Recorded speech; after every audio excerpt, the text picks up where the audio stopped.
Hello guys, Little Imp here. Today we're gonna talk about most common mistakes people are making while playing World of Warcraft, actually.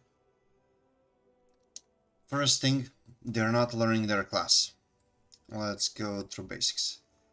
While you're leveling, your first thing that you have to focus on is choosing the spec and getting the talents as best as possible according to the what's most powerful at the moment, what has most utilities and whatnot. While leveling, you're preparing your talents one by one, and if you can, that would be most beneficial for you. Do not neglect professions.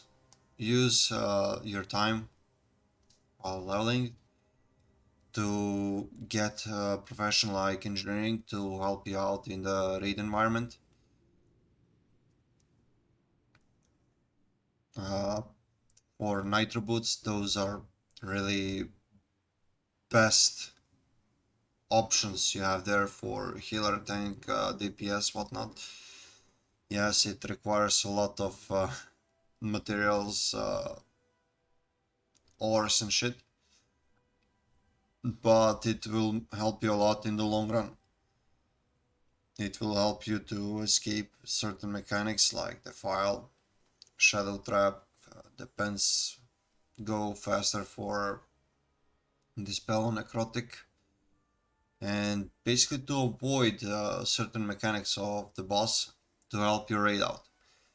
So while leveling, set your talents correct, focus on your profession, and take a slow pace. Do not rush, never rush with your class. The raid environment will be open for a long time. You don't need to run like an idiot and get into the raiding dungeons, whatnot, and be the worthless player. Nobody likes those, so pay attention to your professions, your talents. Next thing, uh, once you're done with leveling in your profession, you should focus on the reputation quests because of the engines for your head and shoulder depends on what class are you playing. Try to do every single reputation quest on one chart so you can always buy enchants and send it to your alts. You need to do them only once, so take your time, don't rush, do professions, do rep quests. It will give you enough gold to buy fast flying mount. It will help you out in the long run.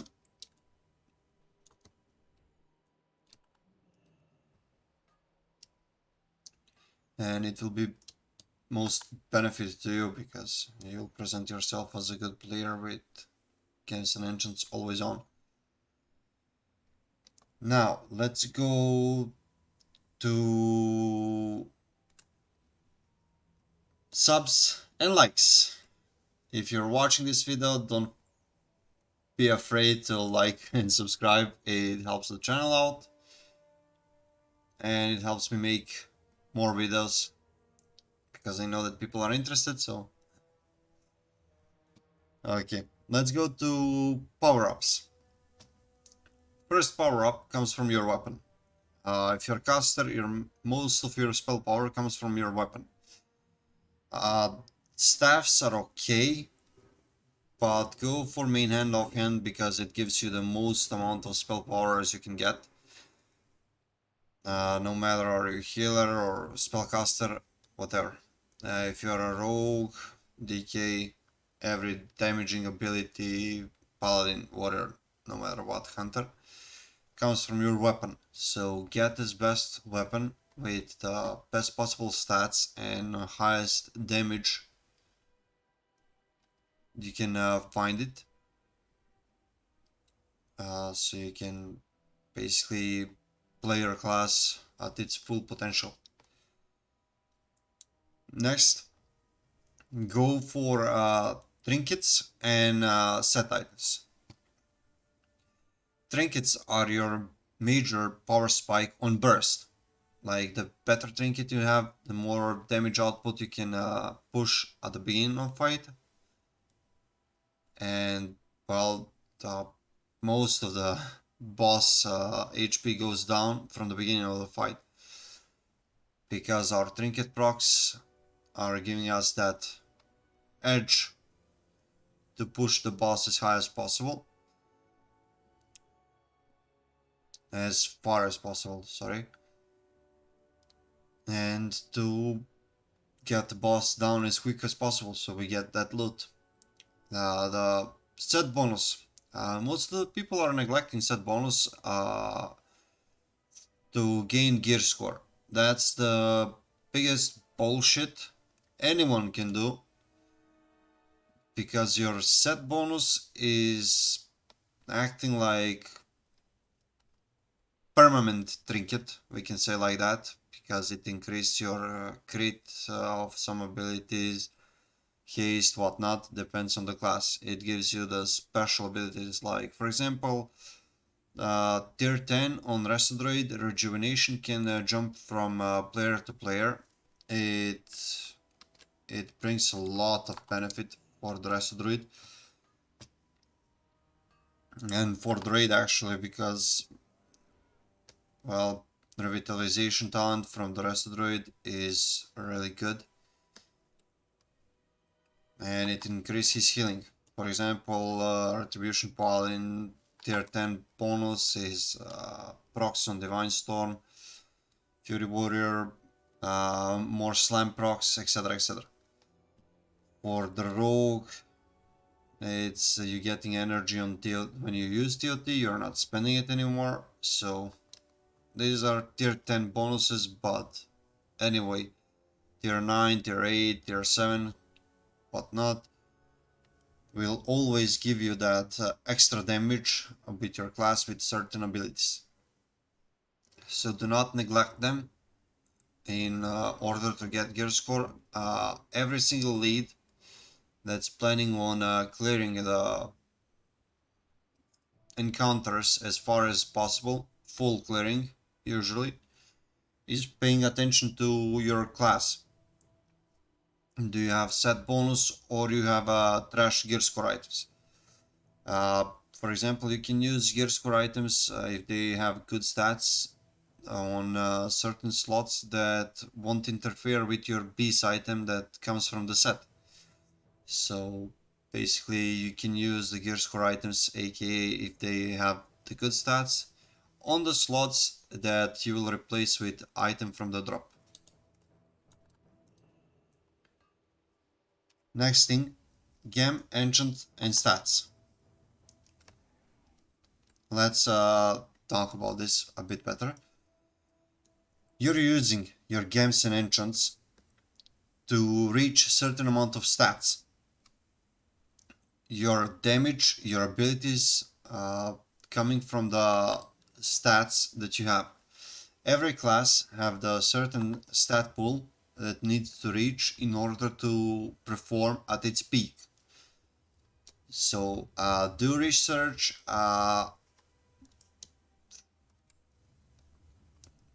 what stats your class needs, so you can give the most benefit to raid environment as possible. Use gems and enchants to try to reach those stats. For example, crit rating on a Boomy is 45. Haste rating on Resto Droid is 800, I think. 820. 520, something like that is soft cap. Those are mandatory stats that you should reach in order to perform as best as possible with your class. Hit, expertise on melees is most important. Every dragon fight, Synergosa, Maligos, Halion, Saphiron or whatnot, if you parry haste the dragon will hit the tank twice and it will make tons of problems for the healer. The thing is, you're not the only one who can neglect the stats. It's the people around you, all melee DPS. If someone is neglecting the stats, that can happen, and basically you can cause the raid wipe only because you are neglecting stats. You are thinking, huh, I don't need it. That's not going to happen in the raiding environment. So pay attention to your stats so you don't accidentally wipe the raid because you are neglecting it. Second thing you need to pay attention on is tactics. You have so many videos on YouTube explaining certain boss mechanics, explaining legit everything.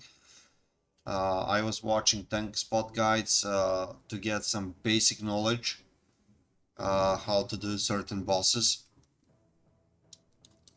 so I can perform my part as best I can. That's how I did reach, did get my titles, whatnot, mounts, etc., etc. Because neglecting the tactics and expecting that something will happen as part of magic, you will instantly learn it while you play it. No, you won't. You need to get information, and then you get experience. That's how it goes. In job, in a game, whatever you do, you first need to get basic informations, then your knowledge will come from your experience. So do not neglect that. Don't be the player that's causing the raid wipes. It's not necessary at all. The more you do your part, the more benefits you give to the raid environment.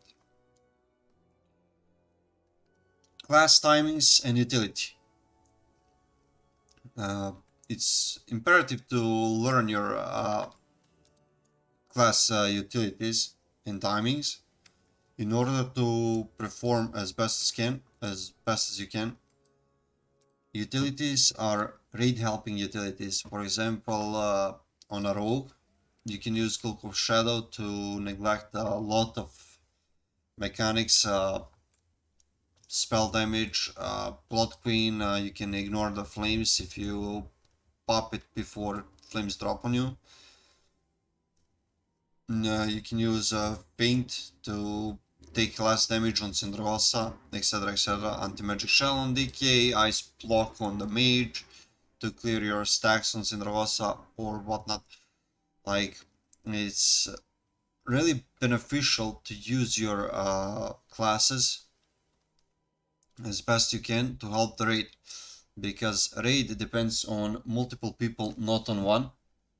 Raid lead cannot play the raid for all of you, so it's really important to do your part as best as you can to get yourself in a better raiding environment, to get as high performance as possible. Helping yourself is helping the raid. Slacking won't get you anywhere.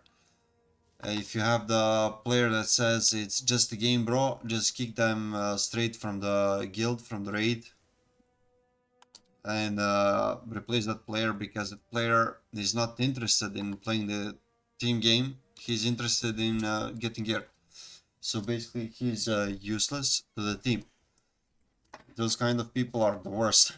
Actually, everyone hates them, because to them it's just a game, but they are not into battlegrounds where they won't interfere that much with people that are actually playing. Battlegrounds is every man for himself. If they are AFK there, if they are slacking, they will be removed from reports of the players, so who cares about them? Those kind of players are the scum. Best utilities come from the Retribution Paladin. That's why Retribution is always welcome in the raids. Most of your surviving utilities, Aura Mastery, Hand of Salvation, Hand of Sacrifice, Hand of Protection, are coming from the Paladin, Hammer of Justice, etc. etc. So Paladin players prepare macros with your utilities so you can use them on people that are needing them. I will make a video later about Retribution Paladins, talents, macros, and etc. So you can copy it from me. But never, never slack with Paladins. They are best class when it comes to utilities in this expansion. They are the most loved class by Blizzard, basically. For example, a Warlock has a good utility, Curse of Thoughts, that they are throwing at the boss to slow down the casting speed, so people have more time to deal with the ability that's about to happen. Portal for Valkyrs.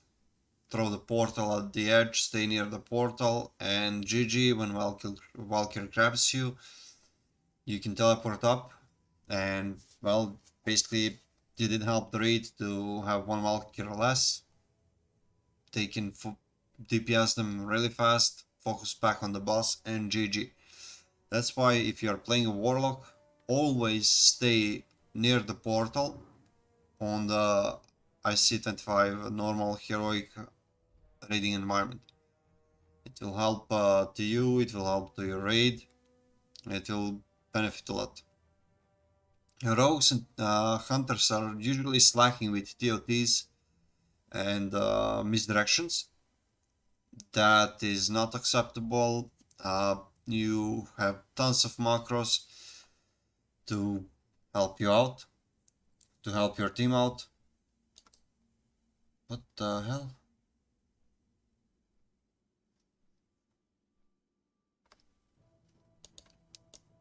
So keep that in mind.